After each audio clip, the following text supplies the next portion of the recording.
नमस्कार, आप देख रहे हैं इंडिया न्यूज हरियाणा। मैं हूं आपके साथ सरिता तिवारी और अब खबरें देखिए फटाफट अंदाज में। पीएम मोदी कैग के पहले ऑडिट दिवस समारोह कार्यक्रम में सरदार वल्लभ भाई पटेल की प्रतिमा का अनावरण किया। वहीं पीएम ने कार्यक्रम को संबोधित भी किया। पीएम मोदी ने कहा कि आज हम ऐसी व्यवस्था बना रहे हैं जिसमें सरकार सर्वम की सोच, सरकार का दखल भी कम हो रहा है और आपका काम भी आसान हो रहा है। पीएम ने कहा कि लेकिन हमने पूरी ईमानदारी के साथ पिछली सरकारों का सच देश के सामने रखा है। हम देश समस्याओं को पहचानेंगे तभी तो समाधान तलाश कर पाएंगे। पीएम मोदी ने कहा कि एक समय था जब देश में ऑडिट को एक आशंका, एक भय के साथ देखा जाता था। सीएजी बनाम सरकारी हमारी व्यवस्था की सामान्य सोच बन गई थी, लेकिन आज इस मानसिकता को बदला गया है। पीएम ने कहा कि दशकों तक हमारे देश में सीएजी की पहचान सरकारी फाइलों और बही खातों के बीच माथापच्ची करने वाली संस्था के तौर पर रही है। सीएजी से जुड़े लोगों को यही इमेज बन गई थी जिसका जिक्र मैंने 2019 में आपसे किया था। पीएम मोदी ने कहा आगे कि सदी की सबसे बड़ी महामारी जितनी चुनौतीपूर्ण थी उतनी इसके खिलाफ देश की लड़ाई भी असाधारण रही है। कुछ सप्ताह पहले ही देश ने 100 करोड़ वैक्सीन डोज का पड़ाव पार कर लिया है। किसान नेता राकेश टिकैत करनाल के एग्रो मॉल पहुंचे और किसानों से मिले। इस बीच राकेश टिकैत ने अगर मंडी की जमीन को सरकार बेचना चाहती है तो वो किसानों को उनकी जमीन वापस दे दे। राकेश टिकैत ने कहा कि सरकार मंडियों को बेचना चाहती है, अगर ऐसा हुआ तो बेचने और खरीदने वालों के खिलाफ आंदोलन करेंगे। राकेश टिकैत का कहना है कि किसान मोर्चा राजनीतिक पार्टी नहीं बनेगी, हम आंदोलनकारी हैं। संयुक्त मोर्चा को नॉन पॉलिटिकल रहना चाहिए। किसानों के आंदोलन जीतने के बाद भी इसे राजनीतिक पार्टी नहीं बनाना चाहिए, पूरी दुनिया में इसकी मान्यता बनी है।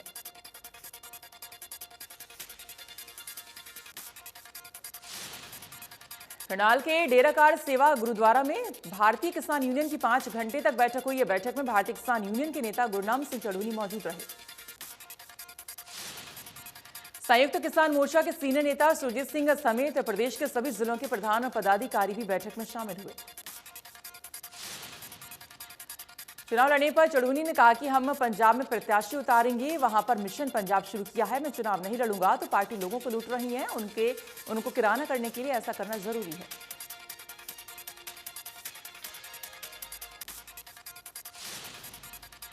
चढ़ूनी ने कहा कि पंचायती उम्मीदवार भी मैदान में उतारे जाएंगे। वहीं शहीद किसान यात्रा को लेकर बैठक में कोई फैसला नहीं हो सका है। सांसद कूच को लेकर चढ़ूनी ने कहा कि 501 किसान टिकरी बॉर्डर से संसद कूच करेंगे। गुरनाम सिंह की चढ़ूनी से विवाद पर सुरेश कोथ ने मीडिया के सामने अपनी बात रखी है। कहा कि चढ़ूनी ग्रुप ने उनके खिलाफ सोशल मीडिया पर प्रचार किया है झूठा। गुरनाम चढ़ूनी ने वीडियो पोस्ट कर कहा कि 25 तारीख को मोड़ा मंडी से किसान यात्रा करेंगे। दरअसल एक ही जगह से 2 दिन में 2 किसान यात्रा निकालना सोशल मीडिया पर विवाद बन गया है। आरोप है कि चढ़ूनी ग्रुप के लोग सुरेश कोथ के खिलाफ सोशल मीडिया पर प्रचार कर रहे हैं। हरियाणा सीएम के प्रमुख मीडिया सलाहकार विनोद मेहता ने अपने पद से इस्तीफा दे दिया है, जिसकी वजह निजी कारणों को बताया गया है। वानीखेड़ा में डीएपी खाद की कमी को लेकर भिवानी हांसी मार्ग को जाम कर दिया है। धरना प्रदर्शन और सरकार के खिलाफ जमकर नारेबाजी की। किसानों का कहना है कि सुबह से शाम तक कोऑपरेटिव सोसाइटी में खाद के लिए लाइनों में खड़े रहते हैं, फिर भी खाद नहीं मिल रही है। खाद की वजह से रबी फसल की बिजाई नहीं हो पा रही है। भवानीखेड़ा के थाना प्रभारी इंस्पेक्टर हरिओम ने मौके पर पहुंचकर किसानों को समझा बुझाकर 1 घंटे के बाद जाम खुलवाया। डीएपी खाद न मिलने के कारण किसानों के सरकार के खिलाफ नारे लगाकर प्रदर्शन किया गया है। किसानों की संख्या में डीएपी लेने आए थे, लेकिन बहुत किसानों को डीएपी नहीं मिल पाई है। किसानों ने आरोप लगाया है कि यहां रोज 5000 से 8000 बैग डीएपी के आते हैं, लेकिन अधिकारियों और कर्मचारियों से मिली भगत से पंजाब में महंगे भाव में बेच लिए जाते हैं। राष्ट्रपति रामनाथ कोविंद चंडीगढ़ पहुंचे हैं। मुख्यमंत्री मनोहर लाल ने महामहिम राष्ट्रपति का स्वागत किया। राज्यपाल बंडारू दत्तात्रेय भी साथ में मौजूद रहे। गुरुग्राम में बीजेपी प्रदेश अध्यक्ष ओम प्रकाश धनखड़ की अध्यक्षता में प्रदेश स्तरीय बैठक हुई है। खेल मंत्री संदीप सिंह, सांसद अरविंद शर्मा, सांसद रमेश कौशिक और मंत्री कमलेश ढांडा समेत कई नेता मौजूद रहे। इसके साथ ही 25 दिसंबर को अटल बिहारी वाजपेयी के जन्म दिवस पर 2 लाख कार्यकर्ता गुड गवर्नेंस डे के रूप में मनाएंगे।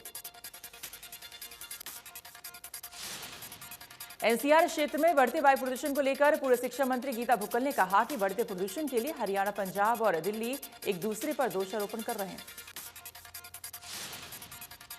उन्होंने कहा कि बेहतर हो कि ये राज्य किसी को भी जिम्मेवार ठहराने की बजाय समाधान की ओर अपनी कदम बढ़ाए। हर बार एनजीटी और सुप्रीम कोर्ट बढ़ते वायु प्रदूषण को लेकर अपनी गाइडलाइन जारी करता है, लेकिन हम सभी समय पर इससे ध्यान नहीं देते हैं। पानीपत के पीडब्ल्यूडी रेस्ट हाउस में पत्रकारों से बातचीत करते हुए बनवारी लाल ने कहा कि मैं किसान संगठन और संयुक्त किसान मोर्चा से अपील करता हूं कि वो सरकार के साथ बातचीत करें। उन्होंने कहा कि अगर कानूनों में उनको कोई कमी लगती है तो वह बताएं, किसी भी समस्या का हल बातचीत से ही निकाला जा सकता है। इसके साथ ही उन्होंने पत्रकारिता दिवस के उपलक्ष्य में सभी पत्रकारों को बधाई देते हुए कहा कि पत्रकार लोकतंत्र का चौथा स्तंभ है। फरीदाबाद में जिला उपायुक्त सहित तमाम आला अधिकारियों के साथ विधायक राजेश नागर ने क्षेत्र के विकास कार्यों से संबंधित समीक्षा बैठक की है। बैठक के बाद समस्याओं का जायजा लेने के लिए राजेश नागर और जिला उपायुक्त सभी अधिकारी मौके पर पहुंचे, जहां विधायक ने अधिकारियों को फटकार लगाई। जिला उपायुक्त ने कहा कि तिगांव क्षेत्र के विकास कार्यों में कोई भी ढिलाई बढ़ती गई तो बर्दाश्त नहीं किया जाएगा। जल्द से जल्द तिगांव क्षेत्र की समस्याओं का समाधान निकाला जाए। कालवाली में दिल्ली के सांसद और हरियाणा आम आदमी पार्टी के प्रभारी डॉक्टर सुशील गुप्ता ने कार्यकर्ता सम्मेलन को संबोधित किया है। इस दौरान उन्होंने सरकार पर भ्रष्टाचार बढ़ने का आरोप लगाया। दिल्ली की जहरीली हवा लोगों की परेशानी को लेकर सुप्रीम कोर्ट ने केंद्र और दिल्ली दोनों सरकारों को कड़ी फटकार लगाई है और प्रदूषण नियंत्रण को लेकर किए जा रहे उपायों पर हलफनामा देने को कहा है।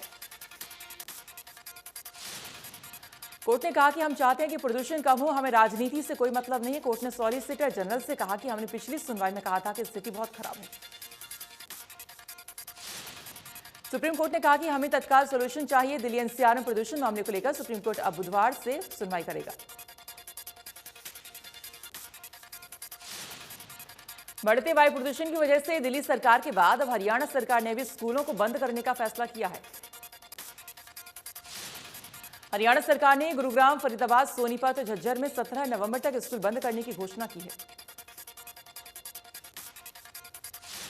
हरियाणा सरकार ने प्रदूषण को कम करने के लिए फरीदाबाद, गुरुग्राम, सोनीपत और झज्जर में कई एक्टिविटीज पर बैन कर दिया है।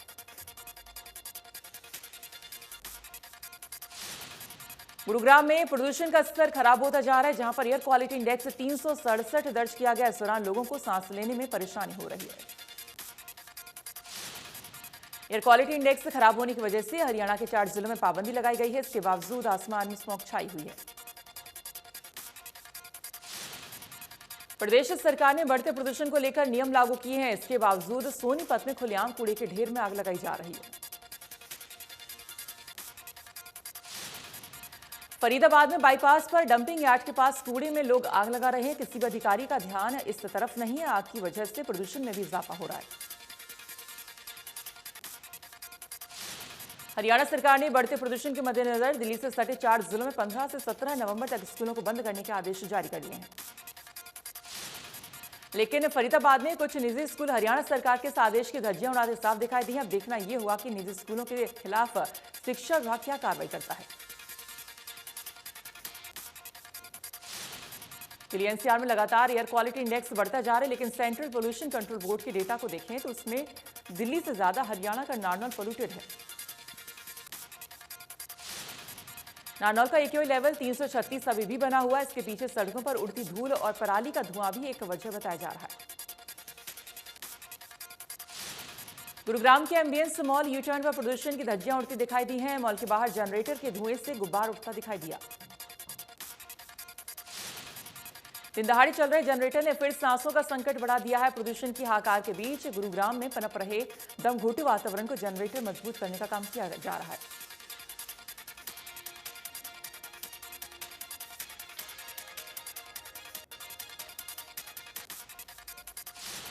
भिवानी में जाम खुलवा रहे अर्धसैनिक बल के साथ जवानों के साथ हाथापाई का मामला सामने आया है।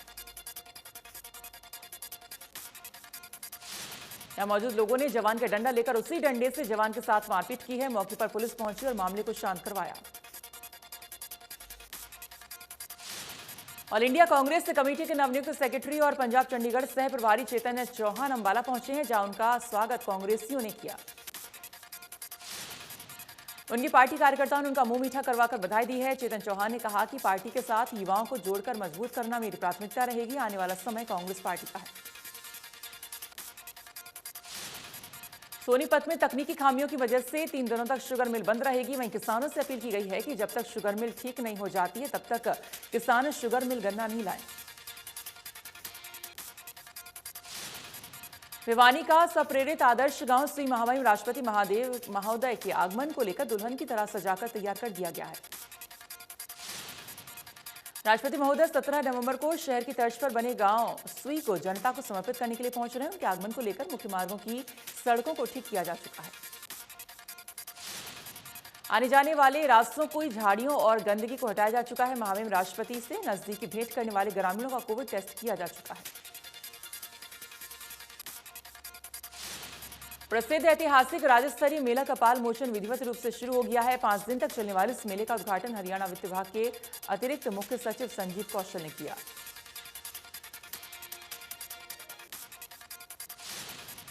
अंबाला में हरियाणा महिला पुलिस की तरफ से महिलाओं को उनकी सुरक्षा और अधिकारों के बारे में जागरूक करने के लिए एक साइकिल रैली का आयोजन हुआ। पंचकूला से साइकिल रैली का अंबाला में पहुंचने पर पुलिस अधिकारियों ने जोरदार स्वागत किया है। डीएसपी ममता सौदा की अगुवाई में साइकिल रैली का आयोजन हुआ।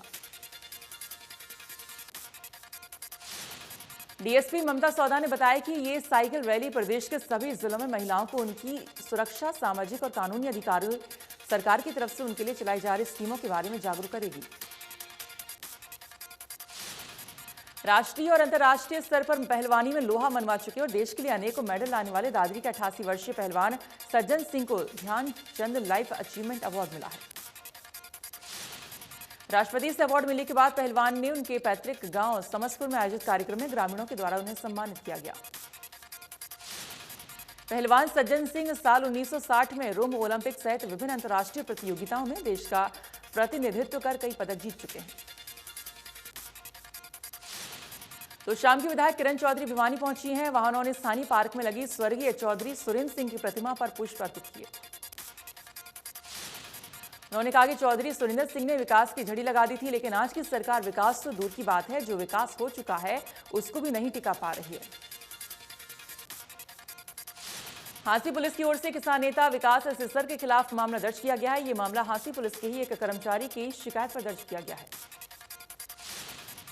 इस मामले में पुलिस की ओर से मानहानि और विभिन्न समुदायों के बीच शत्रुता, घृणा या वैमनस्य की भावना पैदा करने के आशय से असत्य कथन की धाराओं के तहत मामला दर्ज किया गया। विकास सिसर के खिलाफ 10 नवंबर को भाषणबाजी के चलते मामला दर्ज हुआ है। विकास ने कहा था कि हांसी की एसपी मैडम 4 पुलिस के कर्मचारियों के सहारे जातीय जहर घोलने का काम कर रही हैं। रतिया की अनाज मंडी में देर रात अज्ञात महिलाओं के द्वारा मंडी में लाया गया किसानों का धान चोरी कर लेने से किसानों में भारी रोष है। धान चोरी की घटनाएं बढ़ती जा रही है, लेकिन पुलिस प्रशासन कोई कार्रवाई नहीं कर रहा है। अब किसान संघर्ष समिति ने पुलिस अधीक्षक और मार्केट कमेटी सचिव को ज्ञापन दिया और फसल चोरी करने वाली महिलाओं के खिलाफ कार्रवाई की मांग की है। सोनीपत के कुंडली इंडस्ट्री एरिया में फैक्ट्री में अवैध रूप से निर्माण कार्य चल रहा था, जहां फैक्ट्री का लेंटर गिरने से 6 मजदूर घायल हो गए। 2 मजदूरों के गंभीर हालात होने के कारण उन्हें रेफर कर दिया गया है। फिलहाल 4 लोगों को सोनीपत के नागरिक हॉस्पिटल में इलाज चल रहा है। पुलिस पूरे मामले की जांच कर रही है।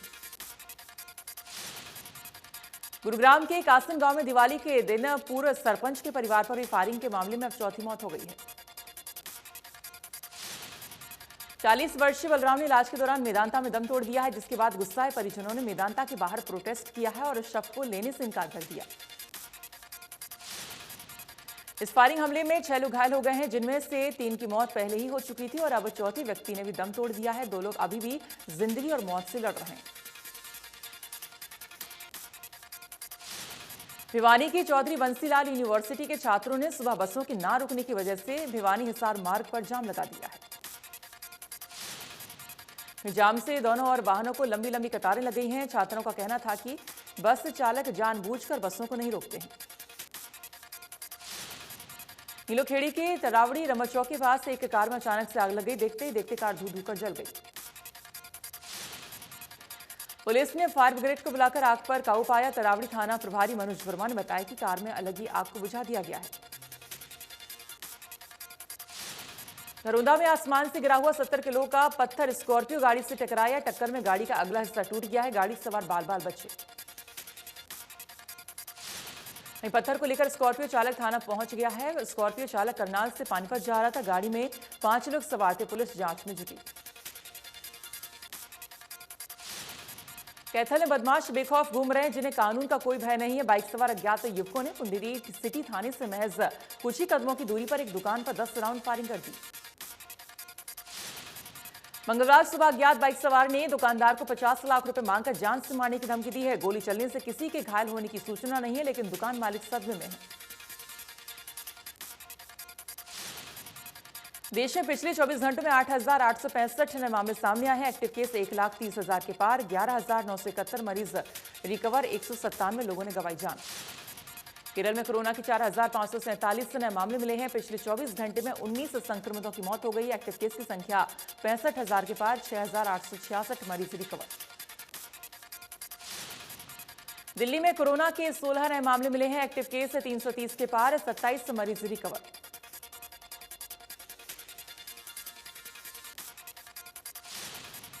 हिमाचल प्रदेश में एक दिन में 125 नए मामले सामने आए हैं। 20 मरीज रिकवर हुए। एक्टिव केस की संख्या 1,000 के पार। 6 मरीज से की कोरोना से मौत।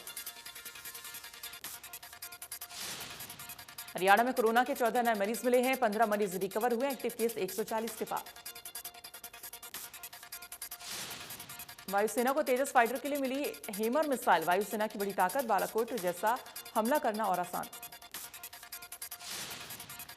फ्रांस से भारत को हैमर मिसाइल मिली है, जिसे LCA तेजस फाइटर में लगाया जाएगा। LCA तेजस फाइटर में हैमर मिसाइल लगने के बाद हमारा ये शानदार लड़ाकू विमान दुश्मन के बंकर को 70 किलोमीटर दूर से ही ध्वस्त कर देगा।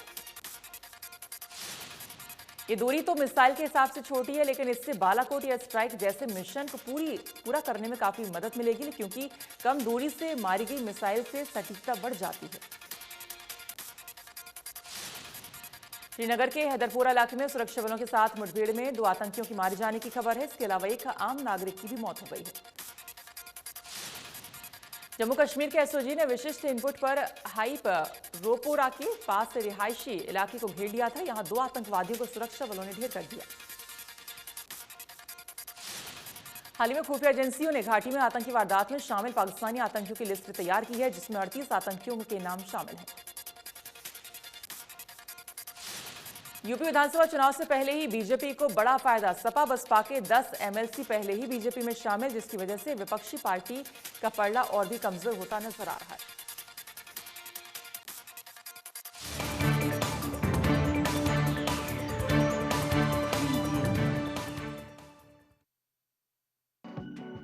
प्रेजेंटेड बाय इम्यूनिटी बढ़ाने के लिए 90 वर्षों से महिलाओं की नंबर 1 आयुर्वेदिक औषधि फोटोनिक हेमपुष्पा। चुनाव से पहले यूपी को पूर्वांचल एक्सप्रेस वे की सौगात। पीएम मोदी ने किया 341 किलोमीटर लंबे एक्सप्रेस वे का उद्घाटन। कहा सोचा नहीं था विमान से यहां उतरूंगा।